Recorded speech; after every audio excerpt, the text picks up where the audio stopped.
आप थोड़े दिन में कह देंगे कि महंगाई बोलने पर भी बैंड हो जाएगा, बेरोजगारी बोलने पर भी बैंड हो जाएगा, क्योंकि महंगाई तो बढ़ गई है। आटे पर जीएसटी लग गई है, गेहूं पर जीएसटी लग गई है, बाजरे पर, मक्के पर, गुड़ पर, चीनी पर और तमाम चीजों पर जो है वो जीएसटी लग गई है।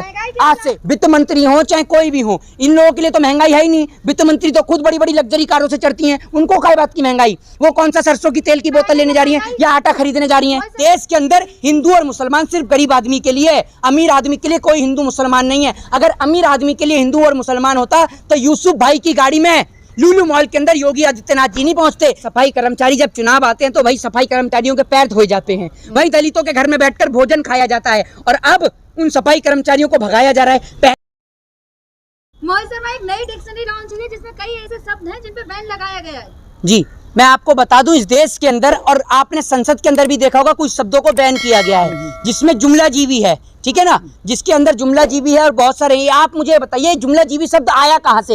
ये जुमला जीवी शब्द, तानाशाह शब्द, ये सब आया कहाँ से? ये जुमला जीवी शब्द जो है वो आया है देश के गृह मंत्री के द्वारा। जब देश के गृह मंत्री एक चैनल पर इंटरव्यू दे रहे होते हैं तो जब उनसे 15 लाख के सवाल को लेकर प्रश्न किया जाता है तो देश के गृह मंत्री कहते हैं ये तो एक जुमला है। अब आप जुमला जीवी नहीं बोल सकते। क्यों नहीं बोल सकते? ये समाज के शब्द हैं, ये समाज के शब्द है। दूसरी बात एक ये कि आप उन शब्दों को बैन कर सकते हैं जिससे किसी मर्यादा को ठेस पहुंचे, जिससे किसी को, आपको उन शब्दों को बैन किया जा सकता है जिससे किसी को आप गाली दे रहे हैं, एब्यूज वाले शब्द, स्लैंज वर्ड, इनको आप बैन कर सकते हैं। लेकिन आप इस प्रकार के शब्द जो विपक्ष अपने कटाक्ष करने में इस्तेमाल करता है आप उनको बैन नहीं कर सकते हैं। ये तो मैं आपको बता दूं। दूसरी बात, एक संसद ने एक ब्रीफिंग नोट भी जारी किया था जिसके अंदर साफ तौर पे लिखा हुआ है कि आप सदन के अंदर ना तो किसी भी प्रकार का धरना, न किसी भी प्रकार की स्ट्राइक और न किसी भी प्रकार का धार्मिक अनुष्ठान कर सकते हैं। तो उसके बावजूद देश के प्रधानमंत्री नरेंद्र मोदी जी ने, आपने देखा होगा कि वहां पर जो 3 शेर हैं उनका उद्घाटन कैसे किया, इस सवाल का मुझे आप जवाब दे दीजिए।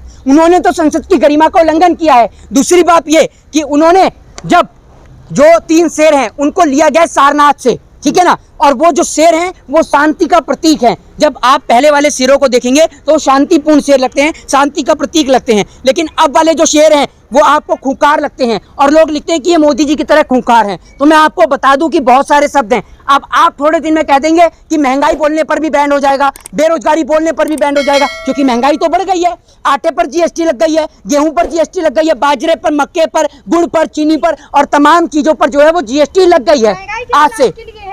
महंगाई केवल आपके लिए है? नहीं, महंगाई हाँ आप मेरे लिए, बिल्कुल आपके लिए क्यों होगी, क्योंकि आपका तो तलवे चाटने से और दलाली करने से ही पेट भर जाता है।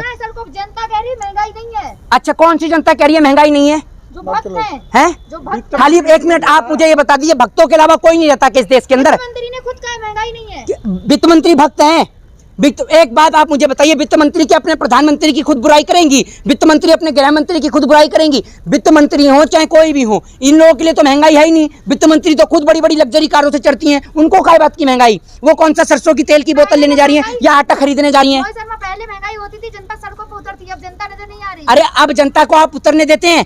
जनता के उतरने से पहले तो आप धारा 144 लागू कर देते हैं, तो जनता उतरे तो उतरे कहां से? जनता जब परमिशन लेने के लिए थानों में पहुंचती है तो 10-10 दिन तक थाने में वो जो प्रदर्शन करने की जो परमिशन नहीं मिलती है, तो जनता कहां से उतरे? इस सवाल का जवाब दीजिए। भाई एक तरफ जहां सब तरफ हिंदू मुस्लिम हो रहा है लुलु मॉल में, फिर एक तरफ हिंदू मुस्लिम स्टार्ट हो गया, नमाज और हनुमान चालीसा पढ़ते हैं। मैं आपको एक बात बता दूं कि आप लुलु मॉल की जो घटना देखेंगे, लुलु मॉल की घटना में जो नमाज पढ़ने वाले लोग हैं वो सभी आपको पता है कौन है। इस देश में कोई भी घटना घटित होती है उसका कनेक्शन भारतीय जनता पार्टी से निकलता है। दूसरी बात ये, इस देश के अंदर हिंदू और मुसलमान सिर्फ गरीब आदमी के लिए है, अमीर आदमी के लिए कोई हिंदू मुसलमान नहीं है। अगर अमीर आदमी के लिए हिंदू और मुसलमान होता तो यूसुफ भाई की गाड़ी में लुलु मॉल के अंदर योगी आदित्यनाथ जी नहीं पहुंचते। योगी आदित्यनाथ जी स्कूल का उद्घाटन करने नहीं पहुंचते हैं, लेकिन लुलु मॉल का उद्घाटन करने के लिए उनके पास वक्त है। बता दीजिए, प्रदेश के मुख्यमंत्री ने मुख्यमंत्री की शपथ लेने के बाद कितने स्कूलों का उद्घाटन किया है? बता दीजिए आप मुझे। अब योगी राज चल रहा है यूपी में, तो कोई योगी का राज नहीं है, राज संविधान का रहा है, ठीक है ना। हिंदू राष्ट्र बना रहे हैं तो आपको कोई दिक्कत? अरे हिंदुओं के मरने से हिंदू राष्ट्र बनता है क्या? आप कैसी बात कर रही हैं?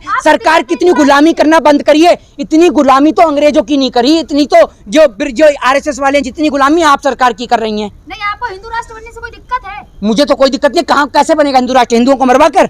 ये बताइए, आपको संविधान वाला राष्ट्र चाहिए या हिंदुओं वाला राष्ट्र? संविधान वाला है तो आप हिंदू राष्ट्र क्यों चिल्ला रही हैं? यहाँ कर दिखाइए ना अपना चेहरा। है बीजेपी बोल रही है ना बनाएंगे। बीजेपी ने तो कहा था 100 स्मार्ट सिटी बनाएंगी। गुजरात की तस्वीर देखी है? इतने गड्ढे हैं गिन नहीं पाएंगे। तस्वीर देखना चाहेंगे? अरे तस्वीर दिखा दूं। आप प्राकृतिक आपदा है उसकी बात ना करें। अरे प्राकृतिक आपदा मतलब आपने गड्ढे, स्मार्ट सिटी में गड्ढे होते होंगे हैं? प्राकृतिक आपदा में गड्ढे हुए, आप उसको नाम अरे देश के लोगों को हिंदू और मुसलमान के नाम पर आप लड़ाना बंद करिए। रोजी रोटी और रोजगार की बात करिए। नौकरी इस देश के नौजवान, सुन लीजिए, नौकरी इस देश के नौजवानों का श्रृंगार है और बिना श्रृंगार के इस देश के जो समाज है उनको स्वीकार नहीं करता है। तो देश के जवानों के लिए नौकरियों की बात करिए। मनोज शर्मा जी, जनता दिल से चाहती है मोदी और योगी जी को। आपने मथुरा में देखा, एक सफाई कर्मचारी को सिर्फ कूड़े में फोटो होने पर उसको पीट दिया गया, नौकरी से निकाल दिया गया। आप एक बात मुझे बताइए, सफाई कर्मचारी जब चुनाव आते हैं तो वही सफाई कर्मचारियों के पैर धोए जाते हैं, वही दलितों के घर में बैठकर भोजन खाया जाता है, और अब उन सफाई कर्मचारियों को भगाया जा रहा है। पहले ही देश बहुत साफ है ना, देश में वैसी सफाई नहीं होती है, और जो सफाई कर्मचारी हैं जो देश को साफ कर रहे हैं उसको आप और गंदा करने में लगे हैं। कूड़े में मोदी जी की, योगी जी की फोटो डाल दी। और जो भगवान की फोटो जब कूड़े में पाई जाती है तब नहीं आप निलंबित करते? ये बताइए आप मुझे। मोदी शर्मा, आप कह रहे भाजपा वाले हिंदू मुस्लिम करते नहीं करते, क्योंकि मोदी जी स्नेह यात्रा निकाल रहे हैं। अरे मोदी जी सुन लीजिए, आप एक बात मुझे बताइए, तो अभी जो इस देश के अंदर जो नमाज के नाम पर जो चल रहा है लुलु मॉल में जो हुआ वो किसने कराया है? वो तो हिंदू पाए गए, आपने नहीं देखा। हाँ तो आप मुझे बताइए ना कैसे हुआ वो? मोदी जी कहाँ कर दिए ना, योगी जी कहाँ कर अरे तो मोदी जी और योगी जी क्या आकर कहेंगे आपसे कि वहां जाके नमाज पढ़िए? दंगा कौन फैला रहा है? मुख्यमंत्री कौन है? योगी जी। अगर उदयपुर में घटना होती है तो जिम्मेदारी अशोक गहलोत को लेनी चाहिए, और अगर भाई घटना अगर राजस्थान वहां पर होती है उत्तर प्रदेश में तो जिम्मेदारी योगी जी की नहीं है? उसी लुलु मॉल में तो वो घूम रहे हैं। तो उद्घाटन कर रहे हैं ना, आप बोल रहे हो उन्होंने ये बदनामी कर रहा, तो वो काम उद्घाटन तो किए ना योगी जी ने। अरे आप मुझे बताइए, उद्घाटन करने गए हैं तो एहसान कर दिया उद्घाटन करके, हैं? एहसान किया है हम पे उद्घाटन करके। और एफआईआर दर्ज हुई, उनको पकड़े भी गए जो नमाज पढ़ रहे थे या हनुमान चालीसा पढ़ रहे थे। तो आप सवाल अपने हिंदू हृदय सम्राट से करिए ना, अपने नेता से करिए कि वो हिंदू मुस्लिम की बात करते हैं, वैसे हिंदुओं की बात करते हैं चैनलों पर बैठकर, और जब यूसुफ भाई के साथ गाड़ी में बैठे तो भगवा गमछा भी डालना भूल गए। तो ये बात तो लोगों को समझनी चाहिए, जो हिंदू मुसलमान के नाम पर लड़ रहे हैं, रोजी और रोटी के नाम पर नहीं लड़ रहे हैं। जय हिंद, जय भारत, वंदे मातरम।